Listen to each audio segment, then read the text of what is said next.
Little hearts మన మౌలి గారిది ఈ సినిమా చాలా చాలా చాలా బాగుంది.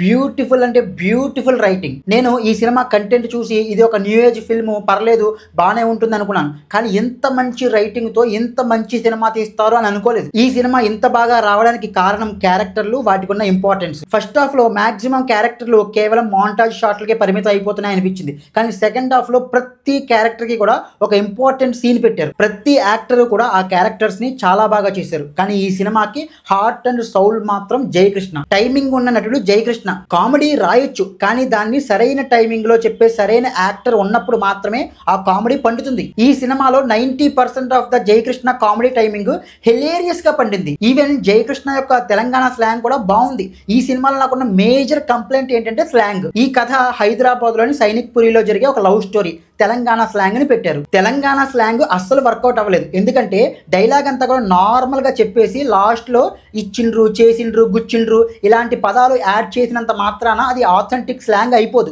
ఏ ఒక్క క్యారెక్టర్ కి కూడా ఆ తెలంగాణ స్లాంగ్ అనేది సరిగ్గా వర్క్ అవ్వలేదు. కానీ జయకృష్ణ మాత్రం ఆ తెలంగాణ స్లాంగ్ ని బాగా వర్క్ చేశాడు. నా ఉద్దేశంలో ఈ సినిమాకి వైజాగ్ స్లాంగ్ ని పెట్టి ఉండాల్సింది. ఎందుకంటే మౌలిది ప్రాపర్ వైజాగ్ కాబట్టి ఆ స్లాంగ్ పెట్టుంటే విజృంభించేసేవాడు. అదొక్కటే కాదు, మౌలి తన ఒరిజినల్ పొటెన్షియల్ కి తగ్గట్టుగా నటించలేదేమో అనిపించింది. అతను ఈ సినిమాలో హీరో కాబట్టి ఆ క్యారెక్టర్ ని బాగా పాలిష్ చేశారు. దానివల్ల ఏమవుతుందంటే ఒరిజినల్ మౌలి కనిపించకపోవడం వల్ల అతని టాలెంట్ కి తగ్గ ఎఫెక్టివ్నెస్ సినిమాలో కనిపించలేదు. కానీ అతని రైటింగ్ ఇన్పుట్స్ మాత్రం చాలా కనిపిస్తాయి. ఈ సినిమాకి మౌలి కేవలం హీరో మాత్రమే కాదు, ఎవ్రీథింగ్. మౌలి చాలా పెద్ద ఇన్స్పిరేషన్ అండి. ఒక చిన్న మేమర్ గా మొదలయ్యి తన హీరోగా నటిస్తున్న సినిమా థియేటర్లో రిలీజ్ అవ్వడమే కాకుండా ఇంత పెద్ద రెస్పాన్స్ రావడం ఆషామాషి విషయం కాదు. It's a big achievement. Shivani Nagaram గారు కూడా ఈ సినిమాలో చాలా బాగా చేశారు. ఆవిడ తెలంగాణ స్లాంగ్ కూడా నాట్ బ్యాడ్. ఇంకా ఈ సినిమా డైరెక్టర్ సినిమాని చాలా చక్కగా తీసాడండి.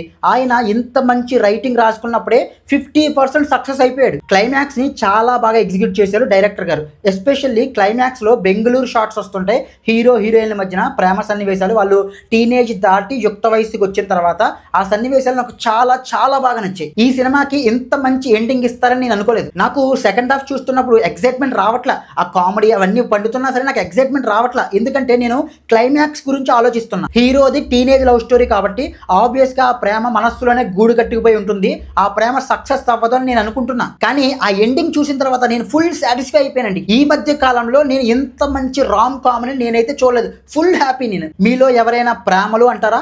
ఐ డోంట్ థింక్ సో అండి. ఈ సినిమాకి major plus point music director Sinjith ఇచ్చి పడేసిన మ్యూజిక్. ఈ సినిమాలో చిన్న చిన్న మైనస్లు ఉన్నాయి. అవి ఏమిటంటే మేకప్ మెయిన్ గా బాగాలేదు.